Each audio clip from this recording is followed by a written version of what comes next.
Kopi Bosian dan salam sejahtera semua. Kami dari kumpulan Babanok akan membentangkan mengenai tema menghargai kepelbagaian refleksi tentang budaya Sabah dan juga perkembangan diri. Assalamualaikum dan selamat sejahtera kepada Dr. Pauline Yang Pauline dan juga rakan-rakan yang dikasihi sekalian. Hari ini kami akan membentangkan mengenai refleksi tentang budaya Sabah dan perkembangan diri saya. Tujuan kami membentangkan refleksi ini adalah untuk mengenal pasti budaya dan juga kepelbagaian yang ada di Sabah. Dan juga kepentingan yang kita dapat daripada refleksi ini, iaitu kita dapat mencoba mengambil pengalaman dan dapat budaya Sabah untuk dijadikan sumber kajian maupun untuk kesaksamaan dan perpaduan di antara kaum. Pengalaman utama yang didapati dalam refleksi ini adalah pengalaman mencoba makanan tradisi dan mempelajari budaya antara kaum dan etnik. Contoh makanan tradisi di Sabah yang kita boleh dapati di antara kaum dan etnik di Sabah ialah bosau, sinagol dan juga putu. Bosau adalah makanan tradisional yang berasal daripada etnik Kadazan, Dusun dan juga Murut. Bosau ialah makanan yang menyerupai perkasam atau jeruk dan lazimnya dimakan sebagai pembuka selera. Selain itu, makanan seperti sinagol adalah makanan tradisi bagi etnik Bajau Laut dan Suluk di Sabah. Ianya merupakan makanan hidangan ikan yang dicampur dengan pelbagai bahan seperti kunyit, serai, bawang dan juga cili padi. Seterusnya makanan yang terakhir ialah putu. Putu adalah makanan tradisional suku kaum Bajau di Sabah, terutamanya di bahagian pantai timur seperti Sempurna, Lahat Batu dan juga Sandakan. Putu diperbuat daripada ubi kayu yang dibarut dan dikukus, merupakan makanan utama bagi sesetengah orang Bajau menggantikan nasi.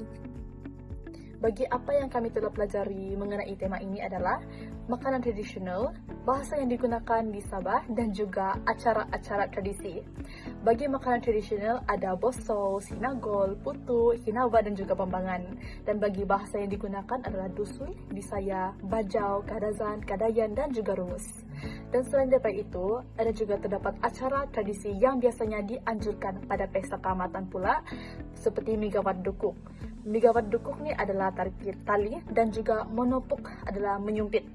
Dan bagi acara yang paling popular di Sabah adalah acara pesta keamatan, iaitu pertandingan unduk nadau yang hanyalah khususnya untuk sumandak-sumandak Sabah. Selain itu, tugasan ini dapat membentuk refleksi perkembangan diri yang mengubah cara pandang budaya dari segi perspektif, iaitu bukannya meninggalkan akar atau tradisi yang lama, tapi ianya mengembangkan pemikiran yang sempit menjadi lebih luas. Yang kedua, membentuk toleransi antara budaya, yaitu saling menghormati dan saling bantu-membantu untuk mengeratkan hubungan antara satu sama lain. Ianya juga untuk mengelakkan berlakunya kesalahfahaman agar tidak berlakunya pergaduhan yang tidak diinginkan untuk terjadi. Yang ketiga, mengembangkan kesedaran diri terhadap budaya di Sabah, yaitu mempelajari banyak bahasa dan adat seperti pakaian, makanan, tarian, dan sebagainya. Contohnya, keadaan dusun, murut, rungus, dan lain-lain lagi. Ini dikatakan demikian kerana ianya bukan tentang menghormati sahaja, tetapi ianya merupakan interaksi dalam masyarakat majmuk. Selamat pagi dan selamat sejahtera. Sekarang saya nak membentang tentang cabaran yang kami alami memasa budaya antara satu sama lain. Okey, nombor pertama, tidak mengenali budaya antara satu sama lain. Okey, ini adalah beberapa budaya yang terdapat di Sabah tidak mengenali tentang budaya-budaya lain, seperti India tidak kenali tentang dusun. Dusun tidak kenali tentang Kadazan. Kadazan tidak kenal sebagai tentang Cina. Okey, bahasa yang digunakan antara budaya. Contohnya, budaya-budaya seperti Cina, India, Melayu, Kadazan, Dusun guna bahasa diorang sendiri untuk berkomunikasi antara budayanya. Dan masa diorang berkomunikasi antara budaya lain, cara diorang komunikasi adalah beza. So, kesukaran berlaku bila komunikasi antara budaya-budaya lain diwujud. Okay. Kaedah penyelesaian mengamalkan toleransi budaya dan agama. Budaya-budaya yang terdapat di Malaysia boleh mengamalkan toleransi. Macam diorang boleh bertolak ansur antara satu sama lain untuk hidup dengan aman dan damai di Malaysia. Okey, saling hormat dan bergaul antara budaya. Contohnya, budaya-budaya yang terdapat di contoh Sabah boleh menghormati budaya-budaya lain. Contoh, Cina hormat Melayu, Melayu hormat India, India hormat Kadazan, Kadazan hormat Dusun, Dusun hormat Cina balik.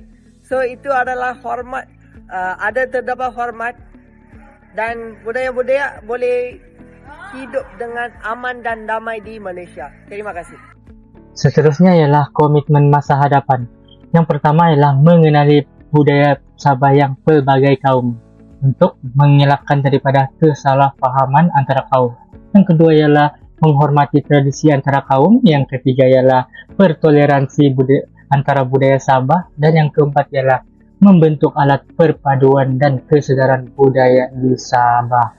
Seterusnya pula ialah kesimpulannya, secara keseluruhan pengalaman hidup dalam kepelbagaian budaya Sabah telah mengajarkan kita untuk menjadi lebih terbuka, menghormati perbezaan dan menghargai nilai kemanusiaan.